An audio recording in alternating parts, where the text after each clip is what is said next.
It is. Hey yo, c'est la pollution de la pollution. Explosion. Bombamela. It is. Brua. Tornado. Hey yo. Esto es una vez más. In our country, when the war came, so much atrocities were committed, and atrocities that challenged the capacity of our language to address. So most times people went mute. They can't say what happened to them. Either because if you say what happened to you, you will feel embarrassed. Telling becomes like a humiliation. So poetry came in and helped create a medium through which we can communicate the hurt that the war brought to the country.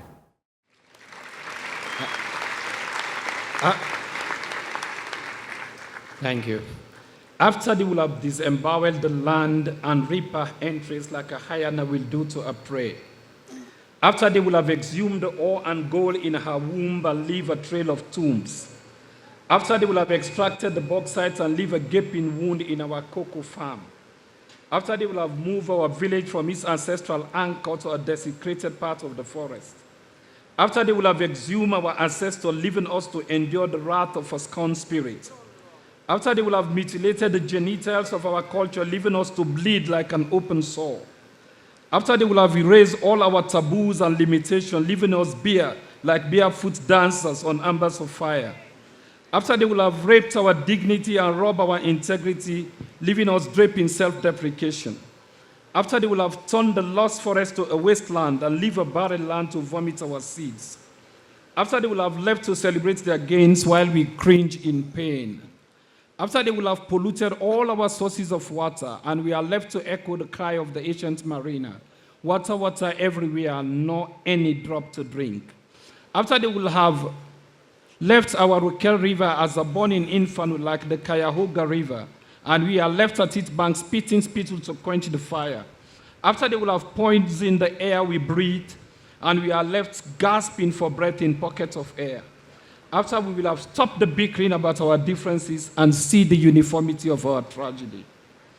After all became like the wasteland of the final trumpet, we will then realize that we have destroyed our paradise, this time with eyes wide open and mind firmly shut.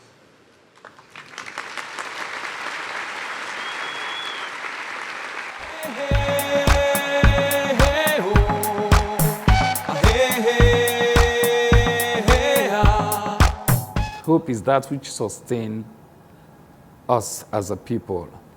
And let me go back to our war in Sierra Leone. There are so many narratives have come out on why there was a war in our country. Most people believe that it has to do with diamonds. So there are stories that says a movie already made on that, a blood diamond. Others believe that because of political dissent, that could be part of it. But I personally think that a war came because we took hope from the people. The political system then took hope away from the people. And as writers, as a poet of that country and several other writers all over the world, our purpose as writers is to restore hope, to make sure that there is hope, or we further remove the veil in the eyes of the people to see beyond the moment and build a hope for the future. I look for it every day, the soul of my country, in the unwritten epitaphs, sold, carved on broken tablets and buried in the cemetery of time. I look for it every day, the soul of my country, in the songs of desolate heart, those singing ballads that echo like eulogies across the wilderness of the soul, in the motors of immortality, the chorus of pestle, pounding furor for the dead, does not ring to the soul of my country. In the beginning, it was purely, my early writing has to do with childhood or teenage romance. You know, like you fall in love and you think you must write something that is loving. That is how it began. But then later in life, my writing shifts to what many refer to as a social critic. Our country had so many political issues, and it was difficult to turn a blind eye to that. So I started writing fervently, hoping and thinking what I write might be of significance in changing perceptions.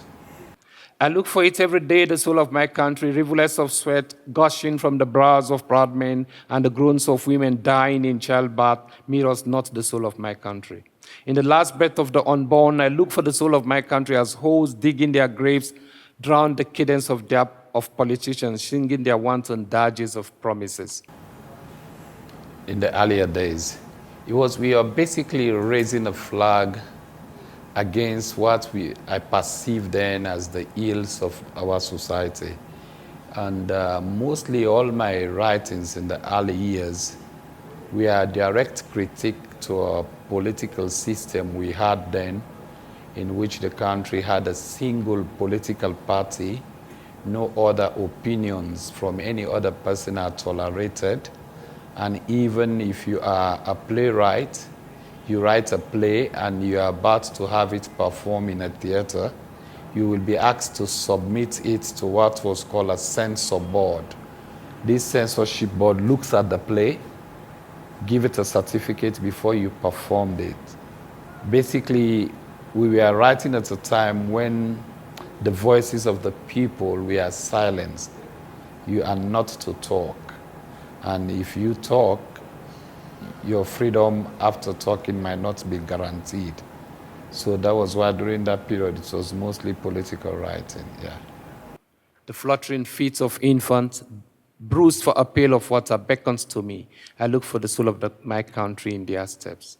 In the face of hungry children hawking food, I look for it every day, the soul of my country, in the lives we live, the lies we lie, the deaths we die, the truth we truncate, and I look for the soul of my country in the last sigh of Richie Olugodin, raging like a tsunami to suck the rot in the land before he ascends to eternity, clutching a nation's soul in the fist of his soul.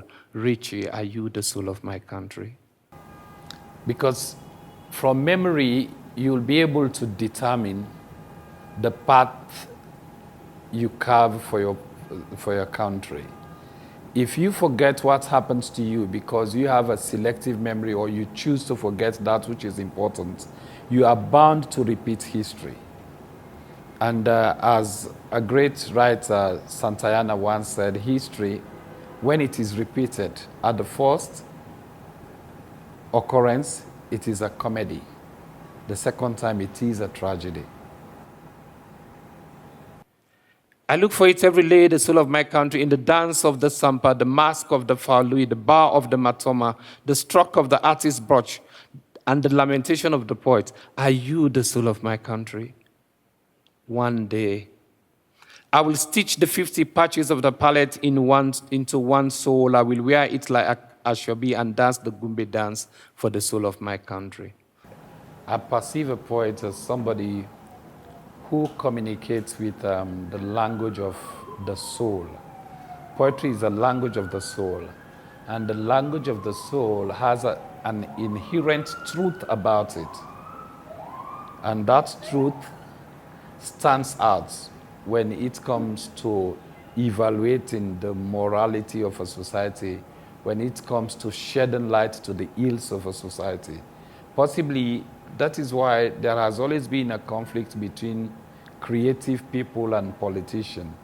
They have a truth that could be compromised and negotiated, whereas a poet's truth, since it comes from the soul, could not be compromised and negotiated for whatever political reason.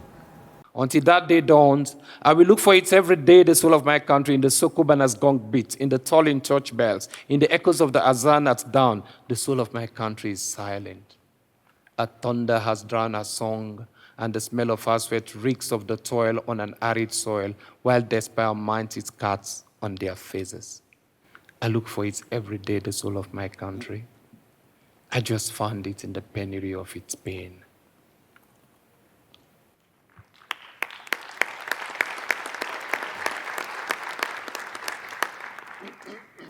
It's beyond words. I knew it was an international festival and before I came here, but what I've seen so far is beyond my imagination. I've never believed that a poetry movement could be organized and implemented in this manner, almost military, like we are doing a social revolution here. I'm impressed with the festival. The organizational skills of the organizers, the audience response, and even the number of people coming in their thousands to watch or listen to us read poetry, and the culture of knowing how to witness a poetry reading. They sit there quietly and listen to the poet, and they just don't listen, they really comprehend what I have never seen this anywhere. I'm very much impressed. It is a fact that a nation has a soul. Every nation in the world has to go in search of their soul. I think from the poetry potential that I've seen in this country, I have a feeling that Colombia is at the verge of seeing the soul of their nation through the poetry. Él soñaba con volver a África, con escaparse y encontrar la táctica, porque en su mente solo estaba África, aquel lugar donde soplaba la brisa, donde era fácil de que en sus rostros se dibujara una sonrisa, al ver a sus hijos jugando y a su esposa caminar sin prisa.